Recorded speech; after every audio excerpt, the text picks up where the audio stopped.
Good morning everybody. देखिए हमारी series है ये टॉपिक वाइज सीरीज। इस टॉपिक वाइज सीरीज का पहला टॉपिक है सीनियरिटी। पहला टॉपिक हमारा seniority. Central civil service rules के हिसाब से आज हम डिसाइड पढ़ेंगे कि सीनियरिटी किस बेसिस पर डिसाइड होती है। किसी भी डिपार्टमेंट या मिनिस्ट्री को ज्वाइन करने के काफी सारे तरीके होते हैं किसी भी पोस्ट को ज्वाइन करने के। उसमें से एक तरीका है डायरेक्ट रिक्रूटमेंट से। डायरेक्ट रिक्रूटमेंट में क्या होता है, मिनिस्ट्री या कोई ऑफिस है, कोई डिपार्टमेंट है, अपना एग्जाम कराया या इंटरव्यू कराया या एकेडमिक मेरिट किसी भी बेस पे सीधी भर्ती करी। अब उसमें मान लीजिए 10 या 20 वैकेंसी है। जो बच्चे ज्वाइन करेंगे, जो कैंडिडेट्स ज्वाइन करेंगे, उनकी सीनियरिटी किस बेसिस पे डिसाइड होगी। सभी को एक साथ रखा जाएगा, डेट ऑफ बर्थ से होगी, रैंक से होगी, किस चीज से डिसाइड करेंगे, तो ये हम आज पढ़ेंगे।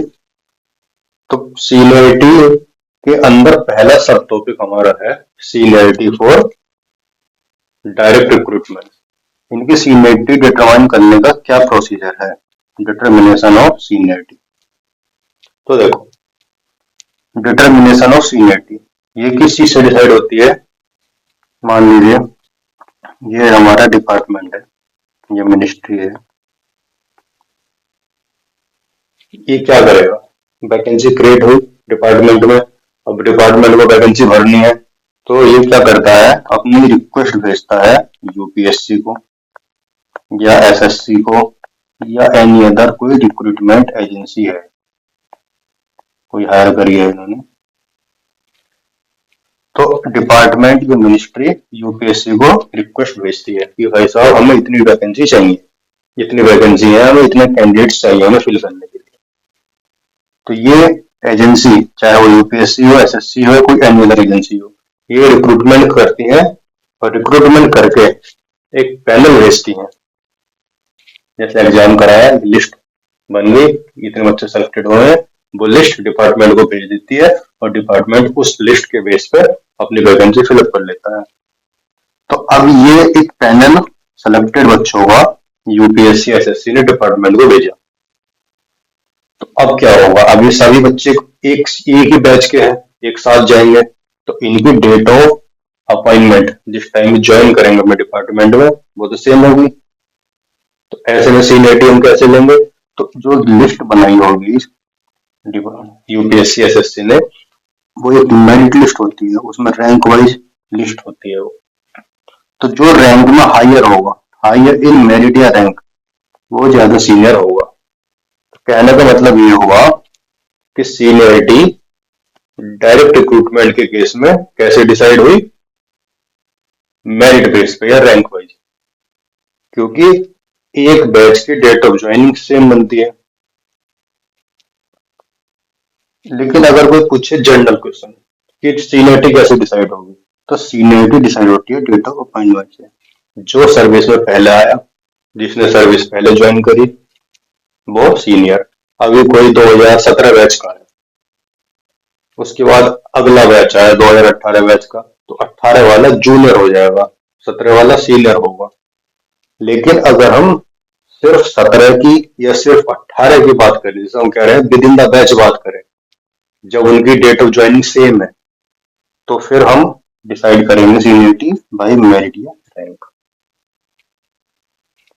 अगर डेट ऑफ अपॉइंटमेंट अलग अलग है तो जो पहले ज्वाइन करेगा वो सीनियर होगा, तो डेट ऑफ अपॉइंटमेंट सेम है तो मेरिट या रैंक बेस पर डिसाइड होगा कौन सीनियर है। जो मेरिट लिस्ट में हायर रैंक पर होगा, हायर रैंक का मतलब ये है रैंक 1 सीनियर होगा रैंक 2 से, रैंक 2 सीनियर होगा रैंक 3 से। अब अभी कई बार ऐसा होता है, यूपीएससी एसएससी या रिक्रूटमेंट एजेंसी मल्टीपल बैचेस भेजती है।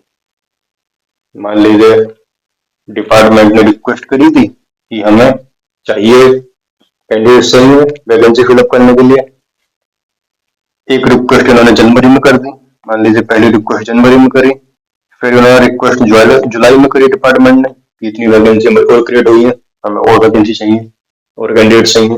तो उस केस में जो रिकमेंडेशन यूपीएससी या एसएससी की तरफ से या रिक्रूटमेंट एजेंसी की तरफ से पहले आएगी, जो बैच पहले वहां से भेजा जाएगा, डिस्पैच होगा, वो ज्यादा सीनियर होगा। लेकिन अगर हम विद इन द बैच बात करें तो with in the batch merit rank पे होगा। जो बैच पहले आएगा बाद वाले से सीनियर होगा। लेकिन अगर हम किसी पर्टिकुलर बैच के अंदर बात करें कि इस बैच के अंदर कौन सीनियर होगा, तो वो मेरिट बेस पे डिसाइड होगा। तो जो बैच अर्लियर आएगा वो मोर सीनियर होगा, जो सब्सिक्वेंट बैच होगा उसका जो बाद में आएगा वो जूनियर होगा। इसके अंदर भी मेरिट बेस पे डिसाइड होगी सीनियरिटी। अब एक डेट है 4 नवंबर 1992। तो 4 नवंबर 1992 को क्या हुआ, ये कट ऑफ डेट है। कट ऑफ डेट, इस डेट से पहले तक सीनियरिटी डेट ऑफ कंफर्मेशन से डिसाइड होती थी।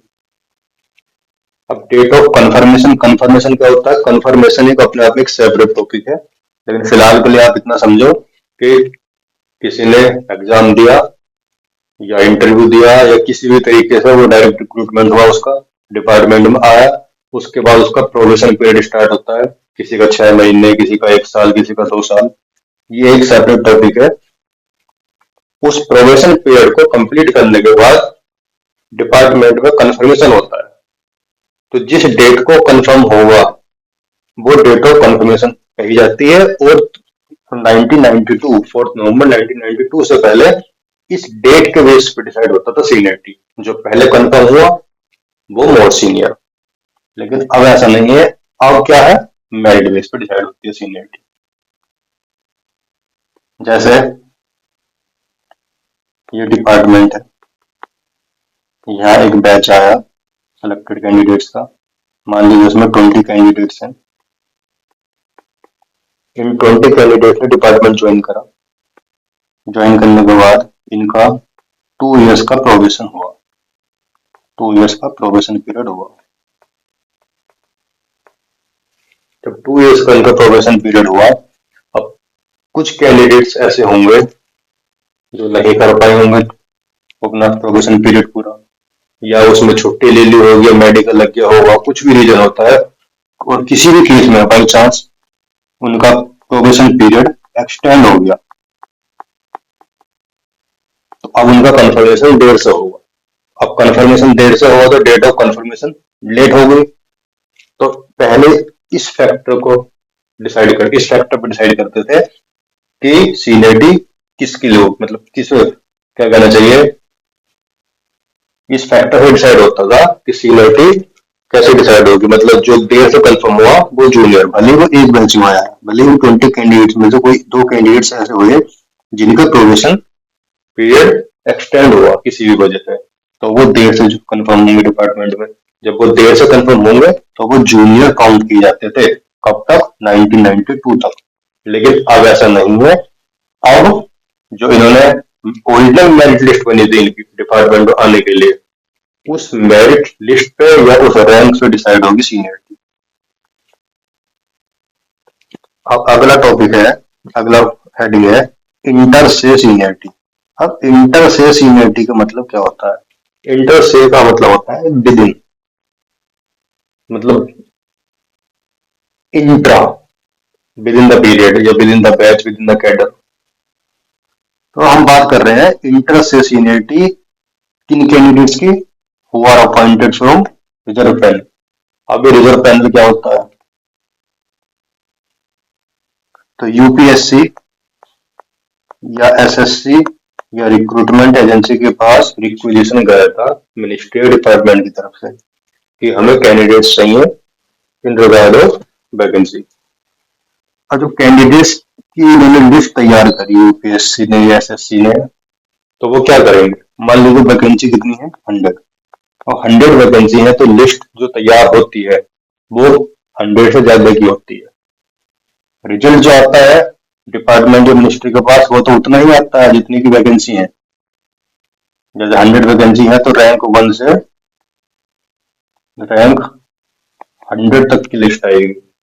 लेकिन रिक्रूटमेंट एजेंसी अपने पास एक एक्सटेंडेड लिस्ट रखती है जिसमें 100 से ज्यादा कैंडिडेट्स होंगे। मान लीजिए इसमें एग्जाम्पल 150। अब इस लिस्ट की जरूरत कब पड़ती है? इस लिस्ट की जरूरत पड़ती है अगर यहाँ से कोई ज्वाइन नहीं करता या यहाँ वैकेंसी कम होती है या कोई नहीं जा पाता, तो फिर इस लिस्ट में से कैंडिडेट्स लिए जाते हैं। ये नहीं कि दोबारा एग्जाम कराएंगे। तो इस लिस्ट को कहते हैं हम रिजर्व पैनल या वेटिंग लिस्ट। तो इसका प्रोसीजर देखिए क्या होता है। डिपार्टमेंट या मिनिस्ट्री ने अपनी वैकेंसी भर ली, 100 वैकेंसी थी। अब बाई चांस एक कैंडिडेट ज्वाइन नहीं कर पाया या जो ज्वाइनिंग डेट थी उसको एक्सटेंड कर दिया और लेट पहुंचा, तो उसको ज्वाइनिंग नहीं मिलेगी, वैकेंसी खाली होगी। दूसरा केस क्या बनता है? दूसरा केस बनता है कि ज्वाइन तो कर लिया, ज्वाइन कर लिया लेकिन 1 साल के अंदर अंदर रिजाइन कर दिया।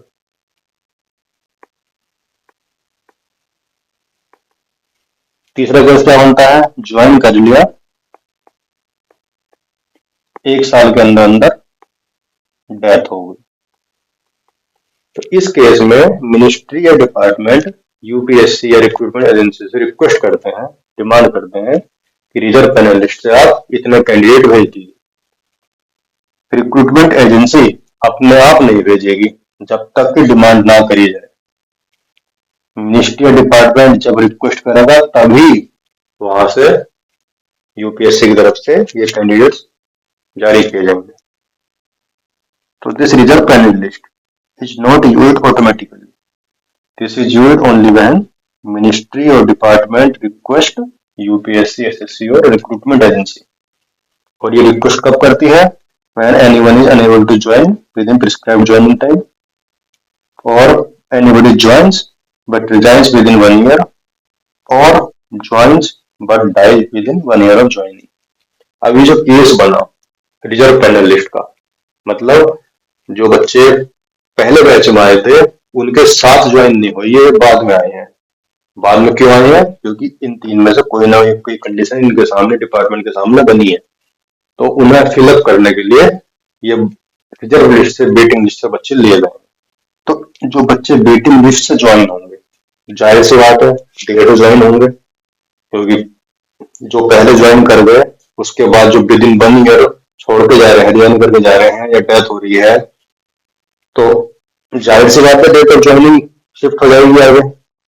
तो ये नहीं कहेंगे कि आप देर से आए हो, आपकी ज्वाइनिंग लेट हुई है तो आप जूनियर काउंट होंगे, नहीं, वो उसी बैच का कैंडिडेट है तो वो junior count, date of appointment के बेस पे डिसाइड नहीं होगी सीनियरिटी उसकी, उसकी सीनियरिटी डिसाइड होगी रैंक इन मेरिट, रैंक और merit in original list and not from date of joining. ऐसा क्यों हुआ? ऐसा इसलिए हुआ क्योंकि वो सेम बैच के बच्चे हैं। अगर वो अलग अलग बैच के होते तो उस टाइम पे मेरिट फैक्टर काउंट में नहीं लिया जाता, उस टाइम पे डेट ऑफ ज्वाइनिंग, लेकिन वो सेम बैच के माने जाएंगे, तो इस वजह से डेट ऑफ ज्वाइनिंग डिसाइड करेगी उनकी सीनियरिटी। और जो वैकेंसी भरी जा रही है रिजर्व पैनल लिस्ट से, वेटिंग लिस्ट से, ये फ्रेश वैकेंसी में काउंट नहीं होंगी। The vacated seat will not be counted as fresh vacancy. Clear? Now, clarification in case more than one selection panel is received from SSC, UPSC or any other recruitment agency. अब क्या case होता है? Ministry या department, ये बताया था department है हमारा, ये मिनिस्ट्री है, इसके अंदर वैकेंसी क्रिएट हुई। इन्होंने रिक्वेस्ट किया यूपीएससी, एसएससी, रिक्रूटमेंट एजेंसी को कि कैंडिडेट्स चाहिए। तो एक बार रिक्वेस्ट भेजी इन्होंने, यूपीएससी की तरफ से कोई पैनल नहीं आया, कोई रिक्रूटमेंट नहीं हुआ। फिर इन्होंने नेक्स्ट रिक्वेस्ट भेज दी, इस बार वैकेंसी ज्यादा थी क्योंकि टाइम के साथ बढ़ती वैकेंसी।